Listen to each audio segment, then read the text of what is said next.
Bismillahirrahmanirrahim. Assalamualaikum warahmatullahi wabarakatuh. Salam sejahtera untuk kita semua, salam sehat. Perkenalkan, nama saya Leon Chandra, SKM MKes, dosen program studi Kesehatan Masyarakat, Fakultas Kesehatan, Universitas Hang Tuah Pekanbaru.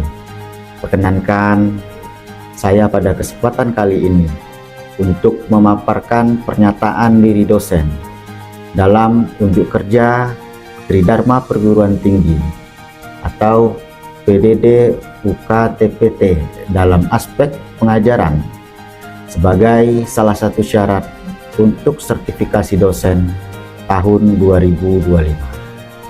Saya dipercaya untuk mengajar mata kuliah residensi rumah sakit sesuai dengan kekhususan keilmuan saya, yaitu manajemen rumah sakit. Mata kuliah ini dengan beban 3 SKS, 2 teori, 1 SKS lagi praktek. Kode mata kuliah ini PP 677 dan mata kuliah ini diajarkan di semester 6. Baik, pada kesempatan kali ini saya akan memaparkan teknik pengajaran menggunakan metode DIA, Delivery, Interaction, dan Assessment. Pada video ini, saya akan menjelaskan bagaimana saya menerapkan 3 komponen tersebut di dalam pembelajaran. Yang pertama adalah Delivery. Saya akan menjelaskan deskripsi mata kuliah, capaian pembelajaran, materi pembelajaran, dan metode pembelajaran. Yang kedua adalah interaction. Saya akan menjelaskan strategi pembelajaran interaktif untuk meningkatkan interaksi antara dosen dengan mahasiswa. Yang ketiga adalah assessment. Dan pada komponen assessment, saya akan menjelaskan proses penilaian pada mata kuliah residensi rumah sakit yang saya ambil. Baik, berikut ini adalah deskripsi mata kuliah residensi rumah sakit. Membahas tentang konsep-konsep dasar residensi rumah sakit, tujuan dan manfaat residensi rumah sakit, metode residensi rumah sakit, tahapan-tahapan di dalam residensi rumah sakit, serta sistematika di dalam penulisan residensi rumah sakit, serta mahasiswa turun langsung ke rumah sakit. Adapun capaian pembelajaran pada mata kuliah ini yaitu mahasiswa diharapkan mampu memahami dan mengerti mengenai konsep dasar residensi rumah sakit. Mahasiswa diharapkan mampu memahami dan mengerti tujuan dan manfaat residensi rumah sakit. Mahasiswa diharapkan mampu memahami dan mengerti metode residensi rumah sakit.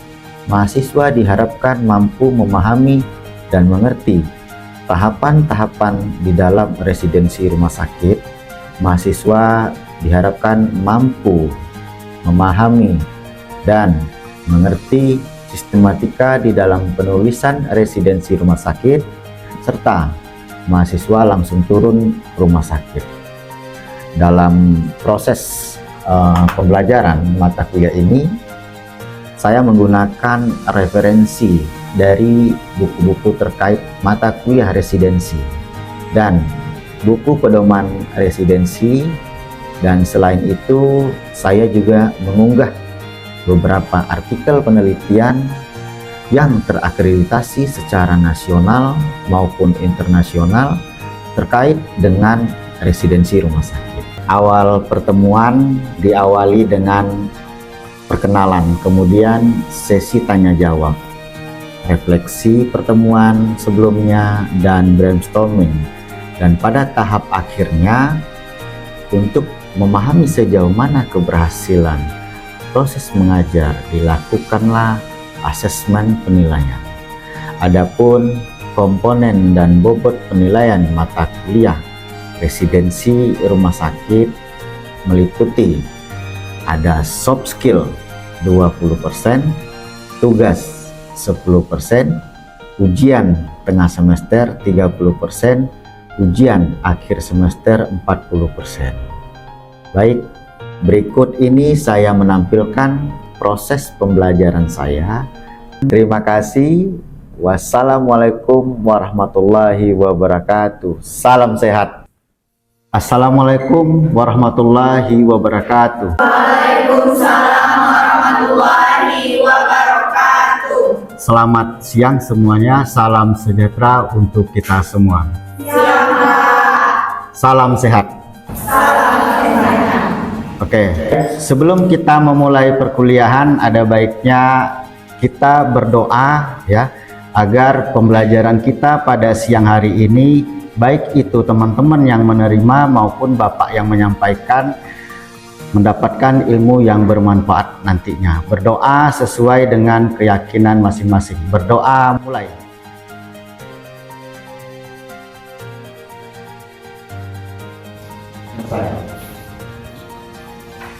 Teman-teman sekalian, Bapak absen dulu ya. Kita absen, ini langsung ke siap ADM, artinya langsung ke sistem. Oke, baik. Sebentar. Tri Salsabila, Aulia Rahma,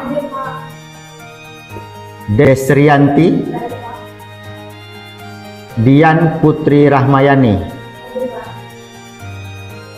Oke, baik teman-teman sekalian, selesai absen. Selanjutnya kita akan masuk materi ya. Selanjutnya kita masuk materi ya, tentang metode residensi ya.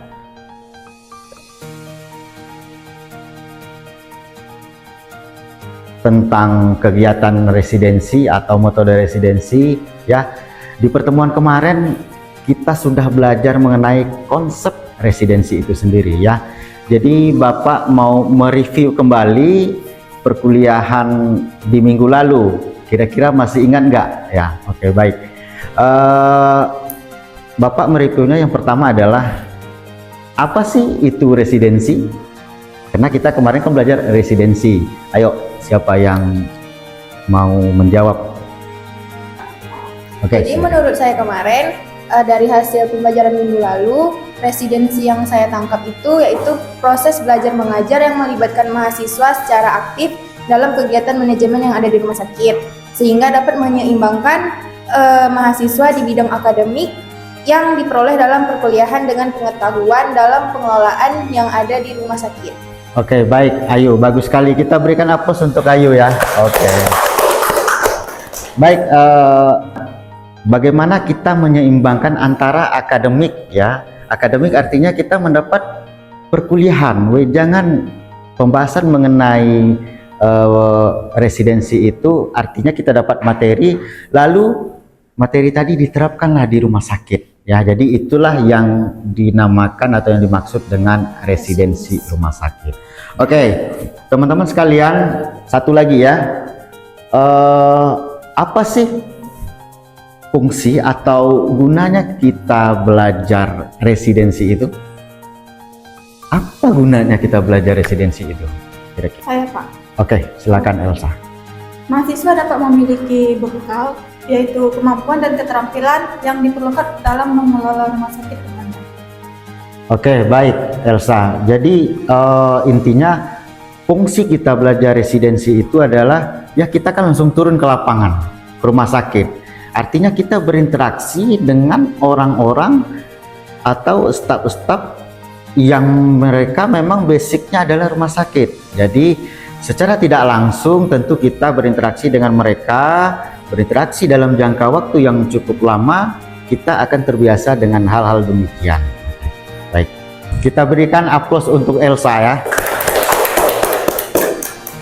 Teman-teman, kita masuk ke materi mengenai kegiatan residensi ya. Baik, sebelum Bapak menyampaikan materi ini, Bapak akan sampaikan capaian pembelajaran. Oke.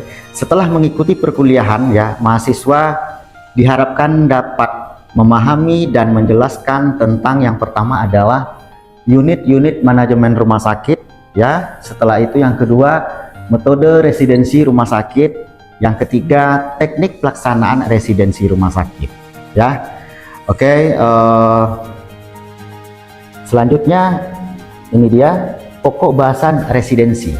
Nah, teman-teman sekalian, yang pertama itu adalah pengkajian dan perumusan masalah manajemen rumah sakit meliputi yang pertama. Jadi, unit-unit manajemen rumah sakit itu ada beberapa. Artinya, kita sebagai minat manajemen rumah sakit ini adalah suatu hal yang prinsip.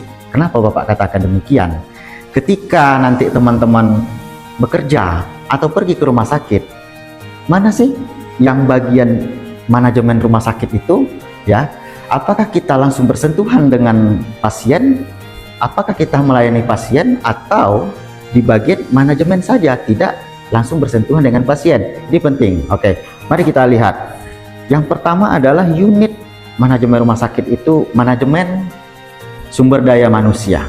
Oke, seperti yang kita ketahui, manajemen SDM itu adalah bagaimana mengelola, memanage manusia-manusia, personal-personal yang ada di rumah sakit itu ya, mulai dari rekrutmen sampai dengan pemberian reward dan punishment. Yang terakhir adalah PHK atau pensiun ya. Jadi ketika pengelolaan manajemen itu bagus, tentu ini akan berdampak kepada rumah sakit itu sendiri. Oke. Yang ketiga adalah manajemen keuangan. Oke, teman-teman sekalian, kalau kita berbicara uang ya, tentu harus di-manage, betul? Oke, contohnya kita tidak usah dulu ke ranah yang besar, ke pribadi teman-teman ya. Kebanyakan kita juga anak kos ya. Bapak dulu pernah ngekos, jadi memanage uang itu sangat perlu. Berapa sih cukupnya dari bulan ke bulan? Berapa sih cukupnya dari minggu ke minggu, dan begitu juga perharinya. Apalagi lagi ketika kita memanage rumah sakit, memanage keuangan rumah sakit. Ini adalah hal yang sangat penting ya. Kenapa demikian? Karena kalau dari segi keuangan tidak diolah, tidak dikelola dengan baik, tentunya nanti akan merugikan rumah sakit itu sendiri. Apalagi untuk saat sekarang ini ya, kalau rumah sakit swasta ya, tentu dari mana gajinya didapat? Tentu dari pasiennya masuk. Justru dari itu ya tentu harus dikelola keuangannya seperti itu ya. Yang keempat adalah farmasi ya. Manajemen farmasi harus dikelola secara baik ya. Teman-teman tahu keuntungan dari rumah sakit yang paling besar adalah dari farmasi. Jangan sampai nanti pengelolaan farmasi ini kacau, berarti keuntungan dari rumah sakit itu sangat jauh berkurang ya. Banyak kita temui ya, beberapa rumah sakit di dalam pengelolaan farmasinya kurang baik, sehingga keuntungan yang didapatkan dari farmasi ini kurang ya. Seperti yang kita ketahui, dari unit farmasi di sini menghasilkan keuntungan yang lumayan ya. Kalau di rumah sakit itu bisa mencapai 15% ya. Justru dari itu farmasi harus dikelola secara baik. Jangan sampai nanti ya pengelolaan farmasinya kurang sehingga ada obat yang berlebih atau obat over. Jangan sampai nanti ada kekurangan obat. Jadi di dalam sistem manajemen perhitungan farmasi harus tepat ya, karena disinilah sebagian besar keuntungan dari rumah sakit itu sendiri. Selanjutnya adalah IPSES ya. tentu di dalam IPSRS ini harus dikelola juga secara baik. Teman-teman mungkin pernah ke rumah sakit menemukan bahwasanya tempat parkirnya yang jorok, ya. Teman-teman mungkin pernah menemukan di rumah sakit ketika buka pintunya yang tidak berfungsi secara baik. Ketika teman-teman pernah ke rumah sakit, teman-teman temukan bahwasanya AC-nya yang kurang dingin. Itu adalah bagian dari IPSRS, ya. Jadi di setiap rumah sakit teman-teman sekalian, ini tergantung, ya. Terkadang ada rumah sakit yang menggunakan pihak jasa ketiga untuk IPSRS ini, ya. Ada yang langsung dikelola oleh rumah sakit itu sendiri. Ini tergantung dari kebutuhan rumah sakitnya. Kalau mungkin kebutuhannya itu besar mungkin dan lain sebagainya, dalam hal kecil itu dikelola dari pihak rumah sakit itu sendiri. Jadi teman-teman sekalian, tergantung dari ruang dari konteksnya, apakah itu diperlukan pihak ketiga atau tidak diperlukan, di manage dari rumah sakit saja seperti itu. Oke, lanjut pokok bahasan. Yang kedua adalah penyusunan rencana penyelesaian masalah dan plan of action, ya. Yang kedua adalah pelaksanaan dari residensi itu. Yang ketiga, setelah dilaksanakan tentu adanya evaluasi, ya, per periode, 1 minggu kah, 2 minggu, nanti kita laksanakan evaluasi. Yang terakhir adalah penyusunan laporan dari hasil residensi teman-teman di lapangan. Baik, selanjutnya kita masuk ke metode residensi, ya. Jadi metode residensi yang pertama adalah melakukan orientasi ke seluruh unit kerja yang ada di rumah sakit, ya. Jadi di sini kalau Bapak gambarkan, ya, ke SDM, ya, apakah kita ke farmasi maupun kita ke laundry. Nah, ya, anggap deh 3 contoh ini. Jadi itu yang pertama, kita orientasi. Teman-teman sekalian, di sini kan kita udah dapet nih, kita udah melakukan orientasi ke unit-unit. Setelah itu kita akan memilih salah satu unit kerja. Ya, ini tentu tergantung dari urgensinya, mendesaknya permasalahan itu yang diselesaikan. Menurut teman-teman, yang mana satu? Oke, kita ambil contoh, ya. Kita ambil misalnya farmasi, ya. Jadi metode yang kedua itu adalah farmasi. Ketika farmasi ternyata urgensinya memang penting, banyak obat yang berlebih. Terkadang sebagian obat ada yang kurang. Oke. Justru dari itu kita ambillah unit farmasi. Yang ketiga, ya, yang ketiga teman-teman, setelah kita memilih, tentu kita melakukan wawancara singkat, ya. Kita udah dapat nih unit yang dipilih adalah farmasi. Masuk yang ketiga, melakukan wawancara singkat, ya. Atau karyawan yang ada di bagian farmasi. Ya, kita datang. Kita berjabat tangan dulu, perkenalan. Tanya gimana kabarnya Pak, Bu? Sehat? Ya, oke. Setelah itu, setelah perkenalan kita masuk kepada intinya. Kita galilah informasi-informasi tentang problem yang ada di farmasi tadi. Ya, sembari kita berinteraksi, mewawancara singkat, kita juga mengobservasi. Mungkin Ibu katakan bahwasanya alhamdulillah kami di unit farmasi bagus kok. Ternyata kita lihat dan kita dengar sebelumnya ada obat kurang. Ternyata setelah kita lihat juga apa yang dikatakan oleh orang farmasi dengan info yang kita dapat bertolak belakang. Artinya di sini dapatlah problemnya. Oke. Bila perlu kita menelaah dokumen di unit kerja terpilih, berarti selain kita wawancara, ya, wawancara singkat, kita juga melakukan observasi, ya, kita juga melakukan telaah dokumen. Ya, terserah, kalau mau telaah dokumen juga boleh, kalau tidak juga tidak apa-apa, seperti itu. Oke, metode residensi selanjutnya adalah membuat alur proses kegiatan dari unit kerjaan terpilih. Ya, teman-teman, ini penting ya. Ini penting diperhatikan biar tidak membingungkan kita ketika turun ke lapangan. Ya, alur kerja. Biasa di suatu unit rumah sakit itu punya alur kerja. Ya, punya alur kerja.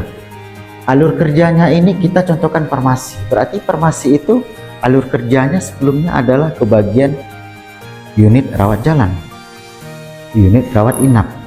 Nah, itu dia ya. Selanjutnya teman-teman, oke, membuat laporan dan seminar hasil. Nah, ini adalah setelah dapat infonya, kita cari alur kerjanya. Yang terakhir adalah laporan.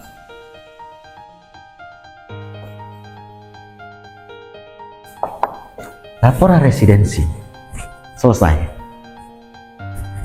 Tinggal kita seminar atau presentasi di kelas. Oke, kira-kira sampai di sini ada pertanyaan?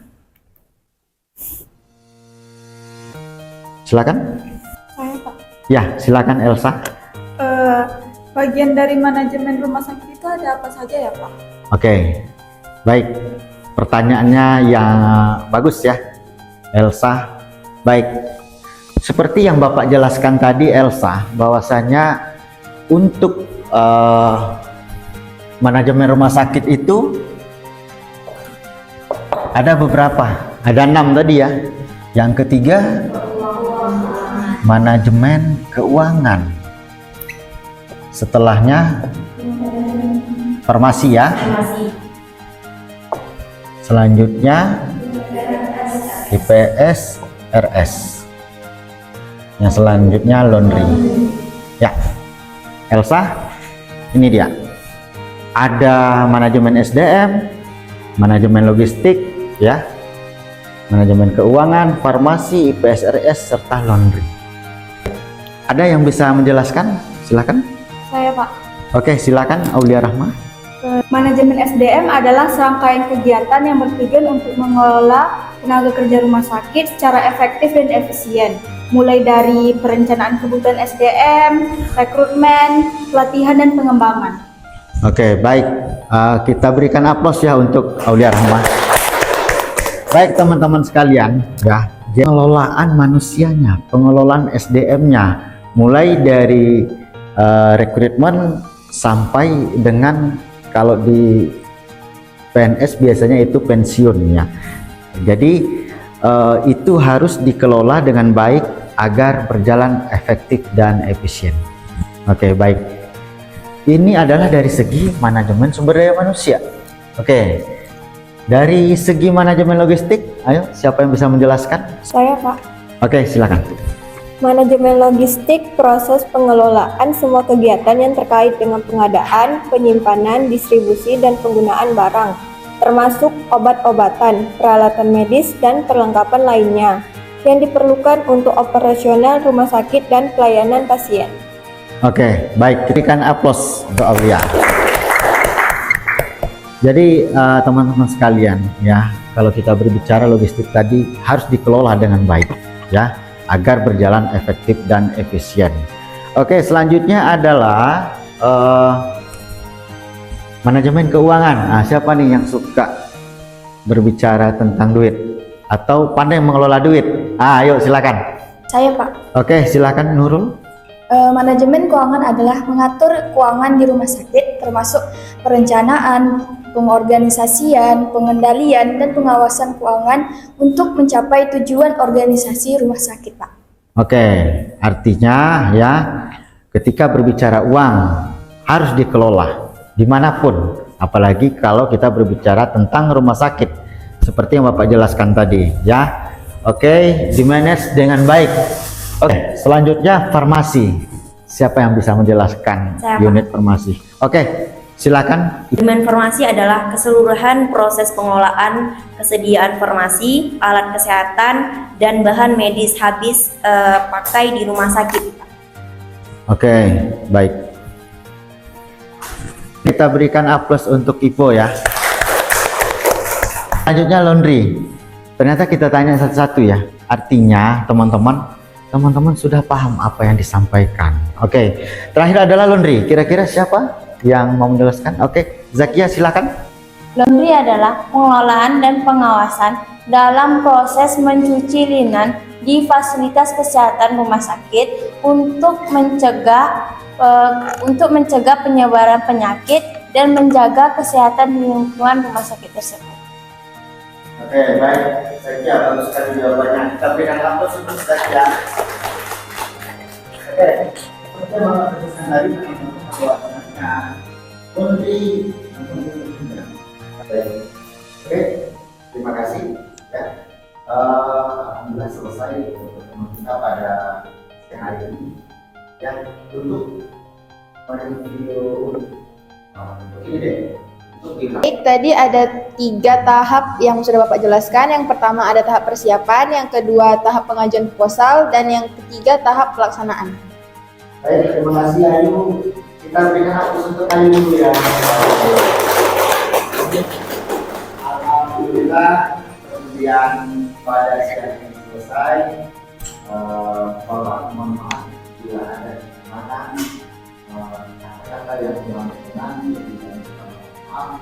Assalamualaikum warahmatullahi wabarakatuh. Waalaikumsalam warahmatullahi wabarakatuh.